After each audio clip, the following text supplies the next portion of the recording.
Tagesverkehr. Mit wem hast du vertelt? Was machen diese Verkehr? Das ist bloß ein Programm daher. Ich weiß nicht. Ich mein Geschäft doch noch.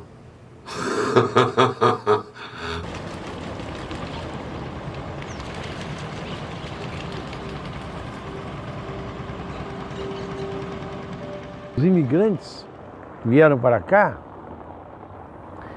vieram pelas águas.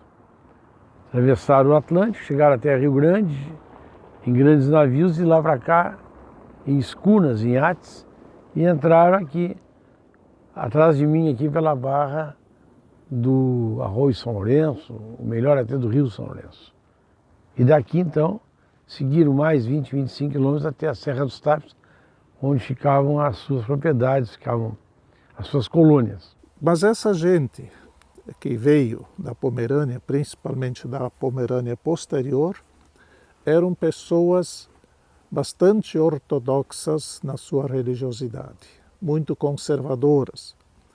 Em alemão a gente diz tiefgläubige Menschen, pessoas de uma fé muito profunda, muito enraizada. Eles foram conduzidos para um local chamado Reserva da Colônia de São Lourenço, hoje chamado São João da Reserva. Ali não existia loteamento, inicialmente loteamento de terrenos para a colônia. Ali ficava a reserva da colônia de São Lourenço, onde ficaram os primeiros colonos durante décadas. E a partir dali eles foram então conduzidos aos seus respectivos lotes coloniais.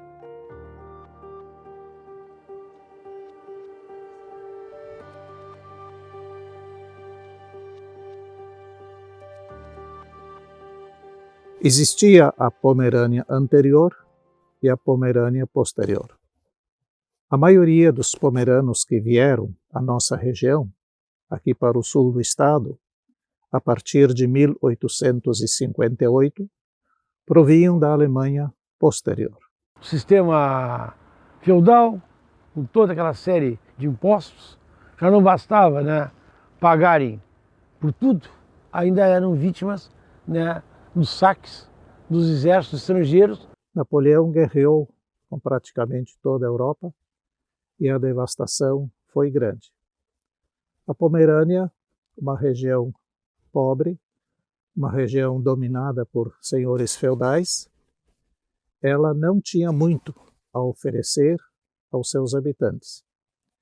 E a maioria dos habitantes da Pomerânia, eles eram que como escravos. Eles eram chamados de Leibeigener.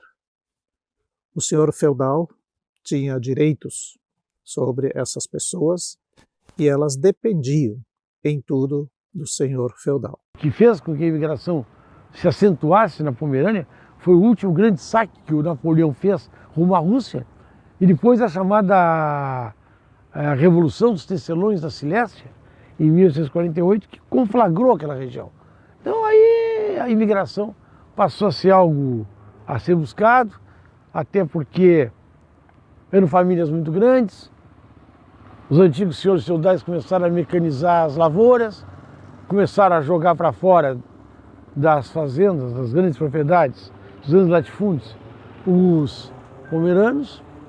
E o que acontece? Então, a imigração. Eles ficam na estrada, literalmente ficam na estrada, ficam morando junto à estrada. E dali que os agentes de imigração começam a buscá-los para mandar para os Estados Unidos e para o Brasil. Essa é a história.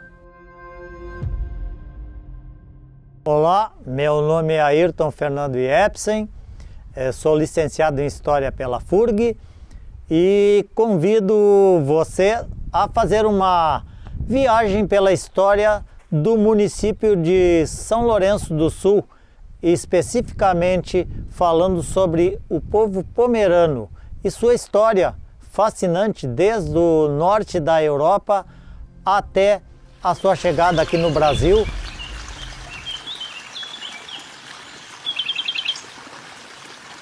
O Império ele vai ter vários motivos para investir na vinda de estrangeiros aqui para o Brasil, né? O primeiro motivo que eu destaco é a questão justamente de ocupar algumas terras que eles consideravam, né, de risco pelo fato de estar na fronteira, né, e ser alvo da disputa com os espanhóis, né? Então, antes mesmo, na verdade, do Império, na época do Brasil colônia, já havia essa preocupação, né? Já havia uma preocupação no sentido de ocupar essas terras e garantir a posse dela para Portugal, né? Então, esse vai ser um dos primeiros motivos, e a partir desse momento, lá no século XVIII, é que vão começar a se assentar os primeiros europeus nessa região do Rio Grande do Sul. E daqui, então, seguiram mais 20, 25 quilômetros até a Serra dos Tapes, onde ficavam as suas propriedades, ficavam as suas colônias. Obviamente, a gente não pode desconsiderar que esse era um lugar indígena, né? O próprio nome Serra dos Tapes já indica isso, né? Mas a gente vai ter, então, essa disputa predominante entre Portugal e Espanha por essas terras, que vai acabar fazendo com que essas terras sejam doadas, né, para algumas pessoas que lutaram contra os espanhóis, né, como uma forma de premiar eles, de certa forma, e dar início a essa ocupação territorial. E essa imigração germânica, eu gosto muito de usar esse termo, ela era majoritariamente em São Lourenço, constituída por elementos da etnia pomerana, que basicamente, né, são germanos de origem eslava. Eles queriam causar esse branqueamento da população e passam a investir, né, na vinda então desses imigrantes de origem europeia, né. No caso de São Lourenço, por exemplo, a gente vai ter vários sendo trazidos, por exemplo, né, até mesmo da Espanha, antes mesmo da colonização do oficial do Huygens, né. Tu vai ter espanhóis dentro da colônia de São Lourenço. Tu vai ter depois, mais tarde, com o Huygens, a chegada desses imigrantes pomeranos, né, e de várias regiões da futura Alemanha, né. Então, quando esse povo chega aqui em São Lourenço, em 1859, eles eram uma província da Prússia, que era o reino da Prússia. Eles não tinham um país. Durante 1000 anos, só parece 100 anos, que a Pomerânia foi administrada junto e por eles mesmos, e nesse estado assim eles chegaram aqui falando o pomerano, que era uma língua diferente do alemão. E aí então foi muito curioso isso, porque muita gente dizia, não, eu sou alemão, vou dizer, eu sou pomerano. Na realidade todos vinham da Germânia, e não existia essa ideia de Alemanha unida. A Alemanha é uma criação de 1871, quer dizer, mais ou menos 3 décadas depois de vir para São Lourenço que sai a Alemanha. Aqui se prometia muito mais do que eles encontraram. O que eu sabia sobre o Huygens até aquele momento, basicamente, era que ele era o fundador da colônia, né? Na historiografia oficial eu sabia que ele era visto de uma forma muito positiva, né? Ligado à questão do cara que trouxe, né, esses colonos para uma terra onde eles tivessem uma terra para produzir, né? Coisa que eles não tinham lá na Europa, né? Coisa que talvez eles ainda tivessem dentro talvez de uma lógica um tanto quanto feudal ainda, de certo modo, né? Então essa era um pouco a visão que eu tinha, mas uma visão um tanto quanto distorcida, eu acho, talvez, da realidade, e que eu acabei conseguindo confirmar depois, mais tarde, com esses documentos, né? Tiveram que fazer derrubada de matas para construir, através daquela madeira, né, que eles derrubaram, as suas casas. E, a partir daí, também, desenvolver os seus núcleos com escolas, com igrejas. De um lado, eu estou vendo a história oficial representando o Huygens como o grande herói que trouxe vida a uma terra, que trouxe colonos para ocupar, para povoar, né? Então uma coisa, né, bem heroicizada desse mito fundador, né? Essa era uma parte da história, né? A outra parte dessa história mostrava uma visão completamente diferente disso, né? Mostrava os colonos extremamente indignados e enfurecidos com esse, né, fundador. E aí eu comecei a pesquisar, tá, mas por que está acontecendo essa dissonância aqui de uma coisa para outra, né?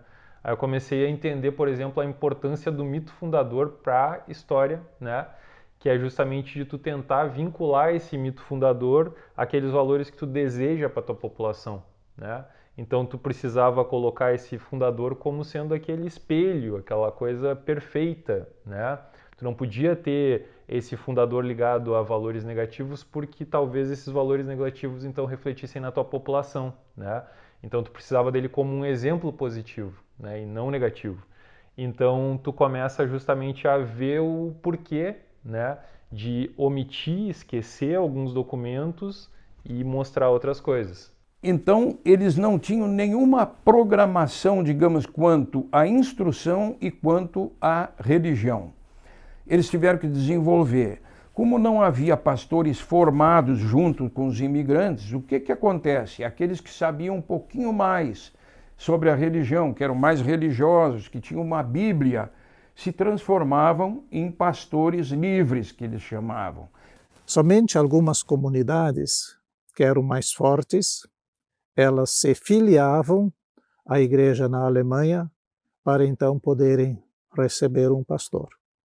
O que são as queixas, por exemplo, que os colonos trazem a respeito do Huygens, né? São várias coisas, por exemplo, desde o valor que ele vendia o lote de terra lá na Alemanha, né? Que era 1, quando eles chegavam aqui o valor já tinha dobrado, triplicado de preço, né? Os juros que contavam, né? E isso tudo vai sendo somado com várias outras questões. Eles reclamam, por exemplo, da falta de escolas, né?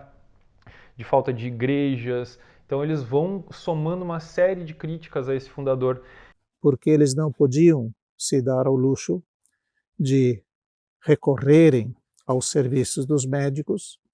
Eles entre si tinham que resolver seus próprios problemas e também os problemas da saúde deles, da saúde de seus filhos. Tinha uma mortalidade infantil muito grande. Isso nós vemos nos cemitérios. A gente vai nos cemitérios e vê ali como tem túmulos de crianças, né? Até 1920, até 1930, por aí, porque graçavam na colônia doenças que não tinham cura, não existia antibiótico. Até 1923, né, quando foi descoberta a penicilina, não existiam antibióticos. Então, tudo dependia da resistência de cada criança, a resistência de cada adulto para sobreviver. Já impressos aqui no Brasil, existiam outros livros, como, por exemplo, House Doctor, quer dizer, o doutor caseiro. Então, aqui eles tinham para todas as doenças da época possibilidade assim de tentar uma cura sem a presença dos médicos. Geralmente, quando alguém estava doente ou mesmo a morte natural de uma pessoa idosa, se buscava chamar o pastor. O pastor chegava, trazia a Santa Ceia e era uma última oportunidade de pedir perdão a Deus. E logo ali também outras famílias já ficavam sabendo porque o pastor tinha chegado na casa. Eles trabalhavam, não no sentido restrito de trabalho, né? Trabalho braçal, mas eles trabalhavam para solucionar os problemas que iam aparecendo. Criando lá um médico, mesmo que charlatão, um pastor, mesmo que seja um pastor livre, não formado, né? Os professores que não tinham nenhuma formação, mas sabiam mais do que a maioria da população colonial. E essas precisavam de atendimento, então elas mesmas procuravam soluções, contratando como pastor alguém que soubesse um pouco mais do que eles, que tivesse alguma formação, que soubesse falar bem, que soubesse ler, escrever bem e que pudesse dar também a formação para os filhos dos agricultores. Dificilmente um filho estudava, né, fora, ele ficava em casa trabalhando. Por isso essas famílias com inúmeros filhos, né, porque mais mão de obra para trabalhar também, embora isso não fosse o principal era de que realmente eles entendiam que família grande era uma família bonita, próspera. Um dos costumes também que existe em relação à confirmação é que se dizia que a partir daquele momento o homem teria um homem dentro de casa e a mãe teria uma moça, uma mulher dentro de casa. E o que significava isso? Isso significava que a partir daquele momento, nos tempos mais idos, o confirmando podia fumar e beber. Maus hábitos, maus conselhos, não recomendado em tempo nenhum para ninguém. Nos tempos antigos, a noiva ia para o casamento com um vestido preto, sinal de luto. Não se sabe bem ao certo, inclusive tem muita divergência sobre por que o vestido era preto.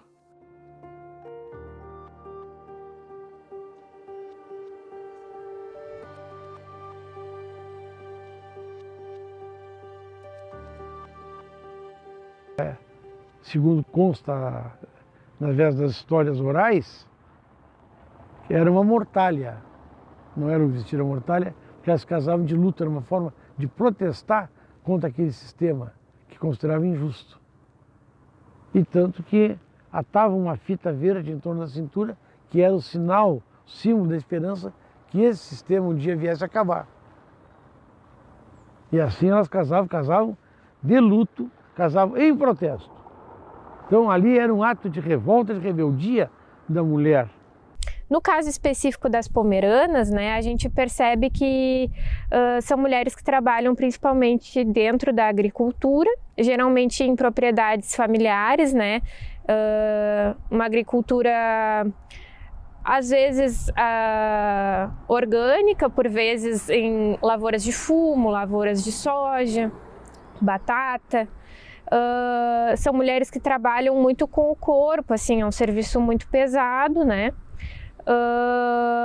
E elas não têm muito tempo para si. Fui a primeira pastora das comunidades independentes e no início tive bastante receio de não ser aceita por ser mulher. Alguns pastores, inclusive, eram contra de uma mulher realmente anunciar a palavra, mas foi muito bem recebida, muito bem aceita nas comunidades e também sempre mantive o pomerano, a língua. O sotaque até, ele brinca que eu perdi um pouquinho conforme os anos foram passando, porque no início tinha um sotaque muito forte do pomerano, porque eu só falava o pomerano em casa.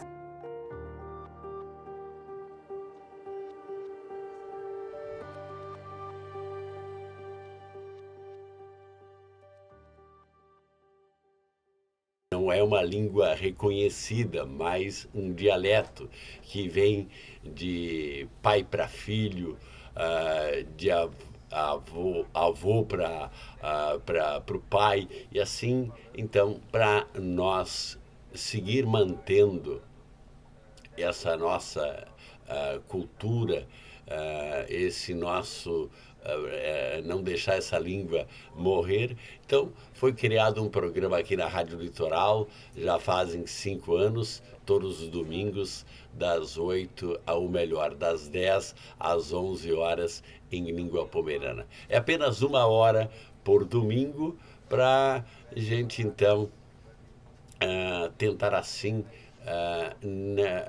valorizar um pouco mais o dialeto pomerano.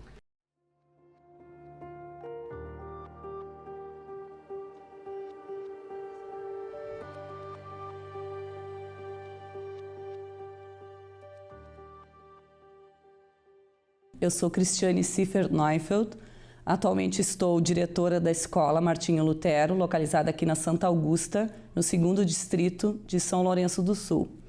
A escola atualmente tem 226 alunos e destes 226, 98% são descendentes de pomeranos.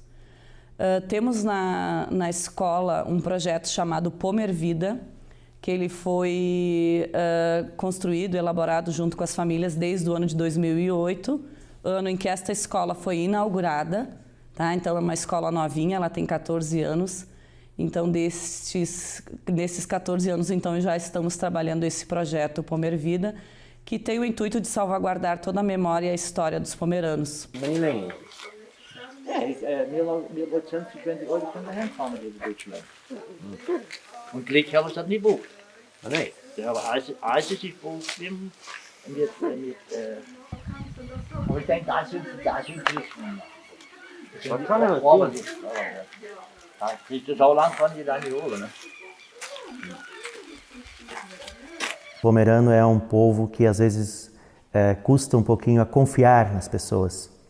E nesse sentido, então, a própria língua é uma facilidade da gente poder chegar na população pomerana, conversar inicialmente com eles, porque o pomerano a gente não usa simplesmente nas pregações, mas também no dia a dia, nas conversas, nos diálogos, nos aconselhamentos. E acho que para as pessoas aceitarem aquilo que é ensinado, elas precisam se sentir à vontade.